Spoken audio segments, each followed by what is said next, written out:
Hello, my name is Frank Ranson. I'm Operational Director for Rhino Safety Barriers. All of us at Rhino want to take this opportunity to thank you for allowing us to show you this sales presentation. Rhino Safety Barriers are used in many different settings. I'd like to point out several of them for you. Parking lots.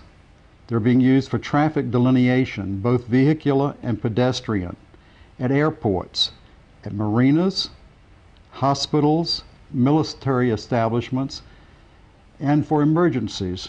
During the 911 attack on New York City, our barriers were at ground zero. They're being used for serpentine traffic mazes, schools and universities, flood control, and power plants, at racetracks, construction zones, hazardous spills, public works, and concerts, for parades, playgrounds, and sporting events.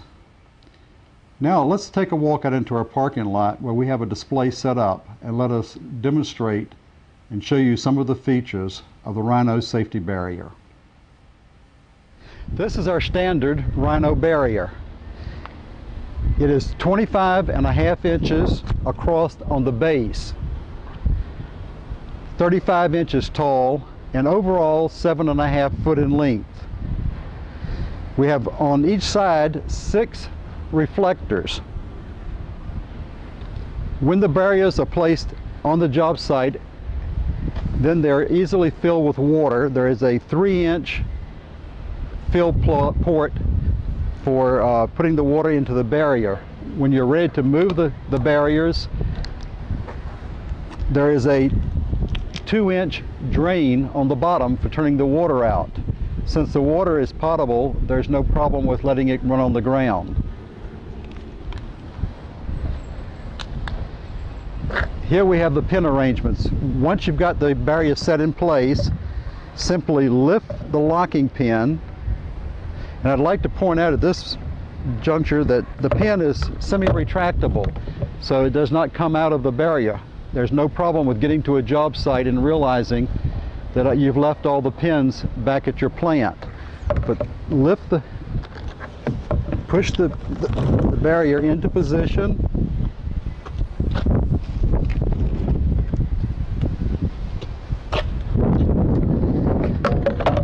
Drop the pin, turn it, securely locking the barriers. You'll notice that we have a complete hinge arrangement so that the barriers are locked securely. They're not like some of the ones that are on the market that have just very small pegs that hold them together. You've got a nice tight fit. When you reach the end of your line of barriers, there is the end cap. It assembles in the same manner as the barriers. Lift the pin, slide it into position, drop the pin all the way through, and lock it. You're operational. The barriers, the standard barrier weighs 120 pounds.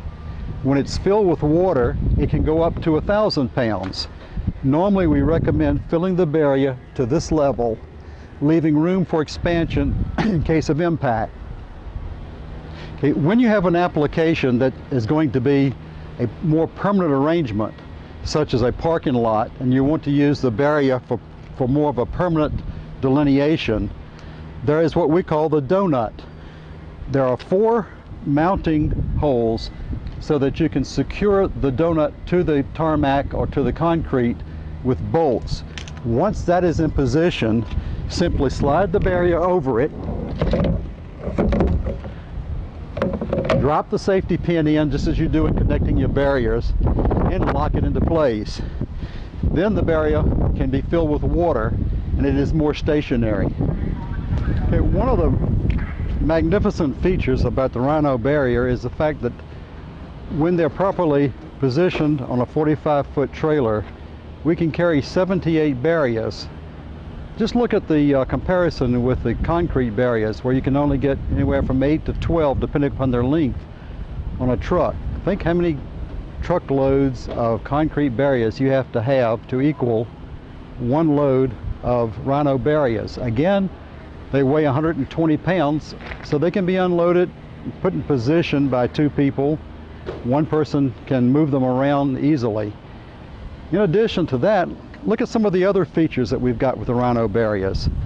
If you've got a construction site and you need security for your supplies and your materials and your equipment, you can add fencing, so that not only do you use the barrier for securing the area, but by adding the fence, then you've added, as you can see here, 7 to 8 foot of security on the construction site. In addition to that, the barriers can be used not only for delineation of pedestrian traffic, but you can also sell advertisement, advertise your own company. When you're using them on construction sites, you can put a reflective strip through this area on the barrier with your company name and telephone number, so that every barrier becomes a billboard and advertisement for your firm. Here's another attractive way of advertising. Without using the banners, advertising can be mounted directly onto the barrier, so you can sell advertising along with renting your barriers. Another unique feature to the Rhino barrier is a semicircle design on the ends. This, coupled with the pin hinging, allows us to be able to pivot the barriers to up to a 45-degree angle. Let me give you a demonstration of how easy it is.